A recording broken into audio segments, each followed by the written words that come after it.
Live and direct, live and direct. Hi, it's Nathan. Welcome to a very special episode of the Tech Glow Up from the Vive event, powered by Health and Chime. At this year's event in Los Angeles, I talked to nearly 20 CEOs, SVPs, and clinical leaders in innovation, in health technology innovation. I'm so excited to share this special episode. This week, we're kicking things off with a double-header Glow Up Catch Up episode with Oren Nissim of Brook Health and Dr. Tim O'Connell of Emtelligent. We're going to get 2 follow-up interviews from these leaders that we talked to in October at the health event. I'm going to check in on the Glow Up predictions that they made last year, and I'm also going to ask them about how they understand the state of responsible, ethical AI. You're really going to enjoy this episode. Dr. Tim helps us understand why we don't want a reverse centaur of AI collaboration or AI with a human in the loop, that we always want to keep the experts, the humans, on the decision-making side of this equation. Oren Nissim won my heart over with his glow-up goal to reduce loneliness in populations who battle chronic illness. I'm so excited to catch up with Oren to hear how they're using connection to reduce the impact of loneliness, especially in older populations. For Oren, effective AI is the stuff that makes a difference in our day-to-day. There's so much work that it takes to adopt a new lifestyle or to change the one that we've grown to love. And using AI to make sure that your behaviors align with your healthcare goals and the treatment plans that you've built for yourself is a win-win in this book. We're also going to learn about how 24/7 access to information, answers, and support is really making a difference for older populations using AI to stay on top of their care and their schedules. Take a look for this exciting episode. Take a listen, watch and subscribe to the Tech Glow Up from Vive.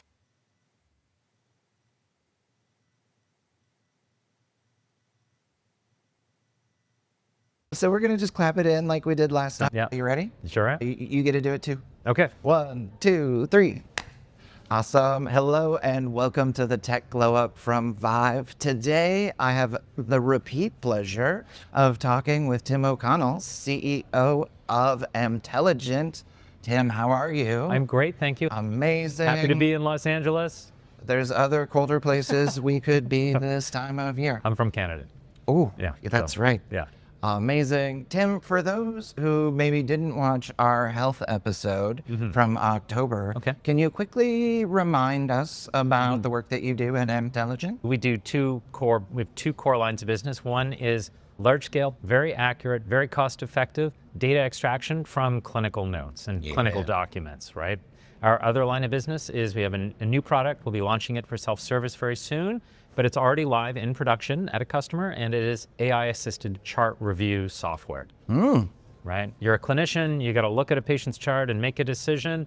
It really helps you out. We're seeing it cut review times by half. Amazing. There is so much talk about AI. Yeah. AI is going to change healthcare. Yep. AI is changing healthcare. It's here now. Yep. What I've heard almost like from every person that I've been talking to is that there is a hunger for like standards, for governance, for certification. For sure. Like, where are we? Like, where is the industry at in like being ready to like be trustworthy, to be trusted that what we're doing is effective, responsible, and actually like makes a difference to the bottom line? I think the good news is that everyone is working on it. Yep. Right. I think it's hard in an entire industry, particularly one as big as healthcare, to have some central authority that says, okay, we're going to get you working on benchmarks and you working on regulations, right? Like that's impossible. But the good news is that the industry really is working on it. We're getting better benchmarks for dealing with healthcare data, for AI, assistance and things like that. So that's really encouraging. That's a requirement, right? Yeah. So people are working hard on that. The regulation side, I'm not as plugged in as I would like to be on that, but I think I'm sure that, Food and Drug Administration, Health Canada, various authorities all over the world are working on it. You can be sure, right? Yes. And it's probably all they're working on right now.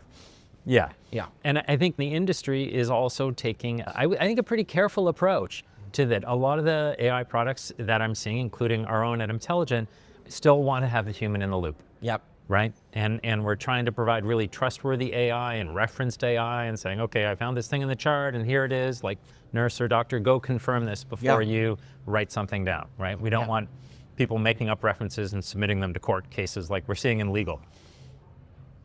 Or in those big 4-letter or 3-letter consultancy projects. Yes, also some of those. But people are doing that in biomedical research. Yeah. Okay. Yeah, we're seeing AI-generated content make its way into journal articles that are then being published and are searchable on PubMed. We need to do better. People need to do better there. On the topic of we need to do better, what's the glow up that you see healthcare needs to take this year to meet where we are with these technologies and opportunities? I think trustworthy AI is more and more important. I think last year, was the year of adoption. We saw a lot of people going forward with digital scribes, right? Huge time saver for caregivers in creating notes, ambient AI, that sort of stuff. A wonderful application. I think one of the next big applications is going to be AI assisted chart review. It's sort of why we're ready for the market there, but it's all going to be trustworthy. Yeah. Right. And I think we need to also be helpful and careful with our clinicians. I don't think it's okay to just be like, well, we had a human in the loop. I think you need to provide those caregivers with tools and safety checks and other things like that so that you're not just being like, oh, this is your problem now.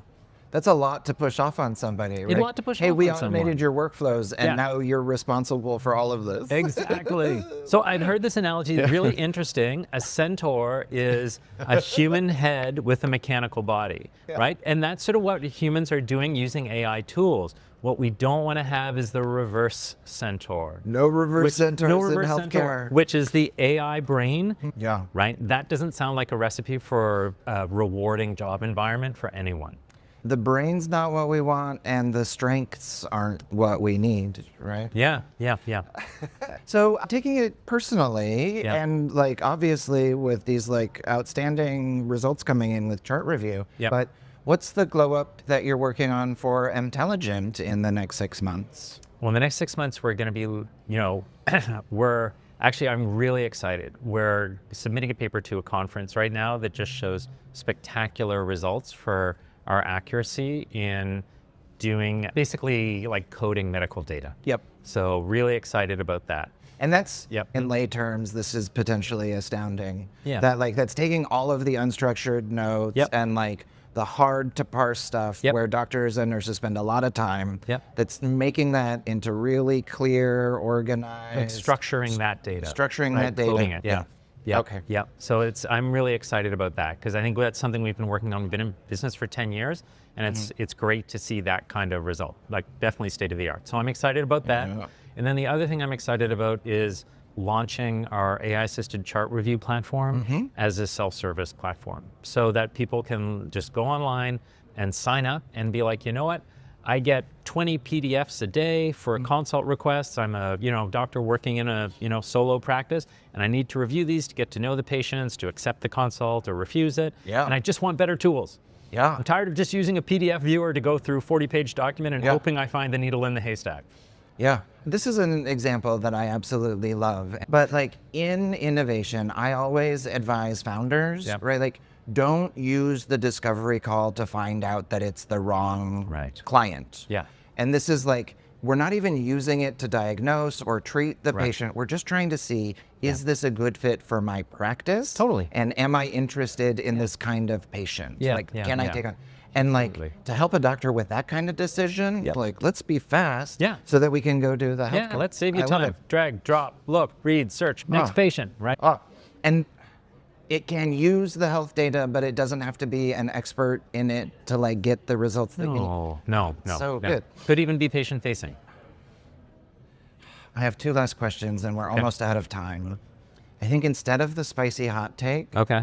I really enjoy learning how like entrepreneurs and folks in the medical profession have like leaned on their support systems to get to where they are. Okay. How have mentors and coaches and guides been a part of your journey as a leader? It is all support systems. It's all support Right. systems. It is all support systems. Support systems all the way down. I'm so incredibly grateful to so many mentors and other people I've had in my life who've helped me in my medical career, in my business career, well-intentioned friends, providing you advice. And of course, my family.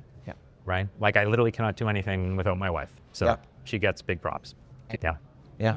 I was actually having this conversation last night that like when you see a magnetic person out in the world, like you can almost bet that they have like a really fantastic support system. Yeah, and like, that's how you can show up that way. But it takes a village.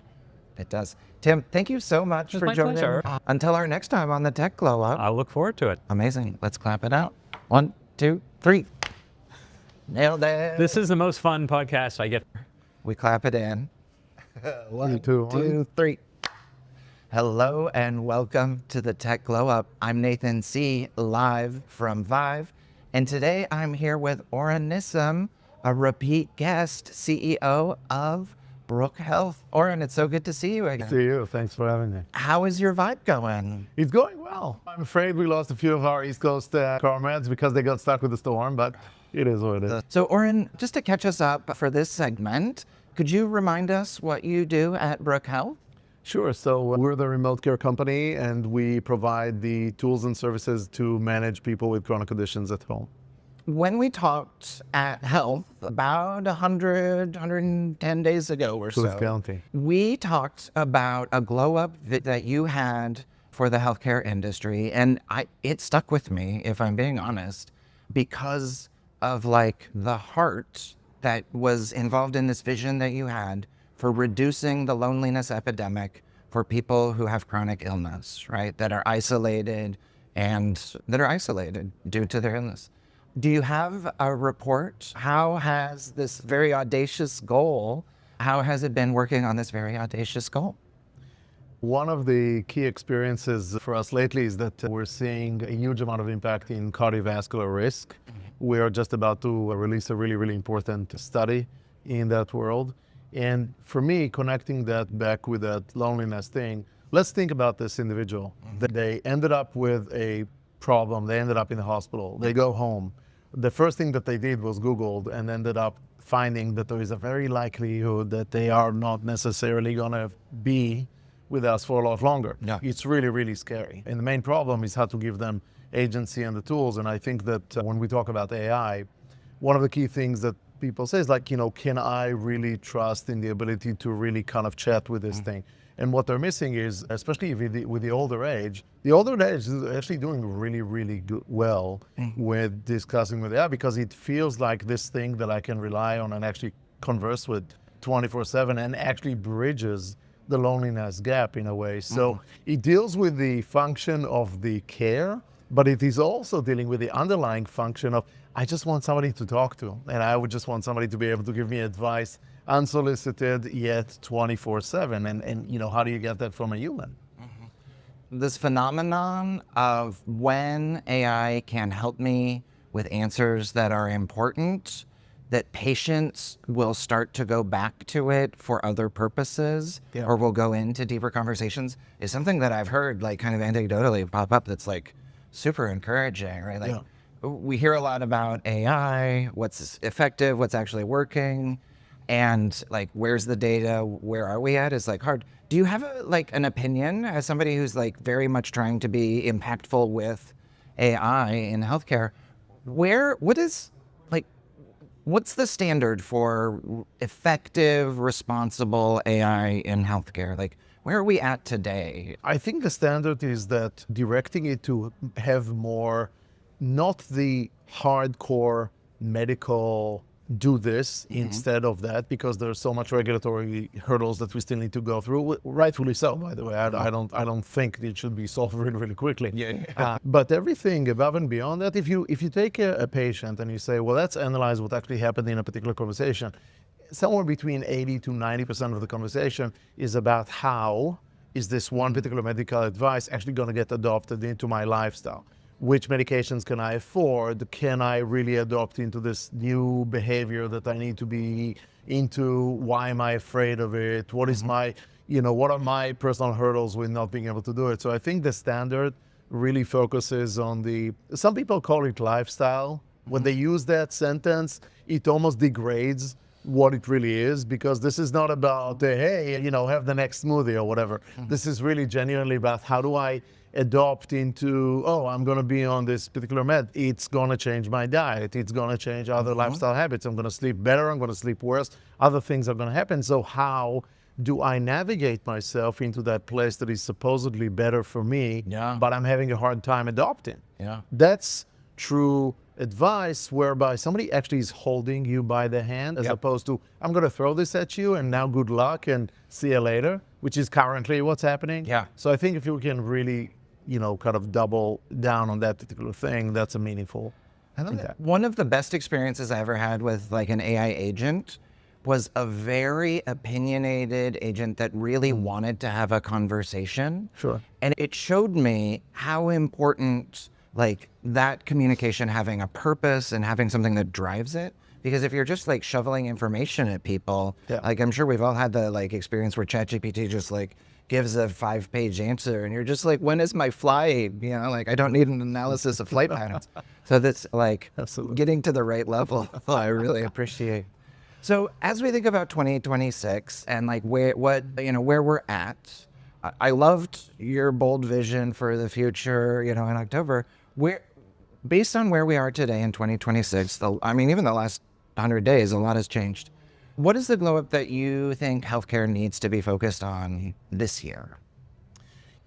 There are so many trends happening right now within the world of what the administration is actually pushing towards they increased the reimbursement, which was great. Now they have launched the new access model, which is all about another tier of how to provide services to these communities, especially rural, especially people who don't have access. There is a new program which is being driven by ARPA-H to get more people to participate in this new audacious goals of how to actually make it fully autonomous, such that it is safe and FDA approved and you can trust it as a consumer at home. So there's so much ambition in just trying to, create this new paradigm of we can use safe digital health, well supervised, well governed on the one hand side, but at the same time, much more open to the rest of the market. So I'm very encouraged by that. And the reality is that, listen, I've felt forever that, technology is available already. You and I can do this today. So it's really more about like, how do you take care of the hurdles in the middle so that just consumers can have it? And just like you have Amazon, like, why can't you have this? You touched on a couple of things that I wish we had time for, which is around like the trust and the certification and the government side of AI is like the theme that I'm hearing. We're close to time, so in like a minute or less, do you have a hot take about the state of healthcare IT today? Or it could be culture, AI, or otherwise?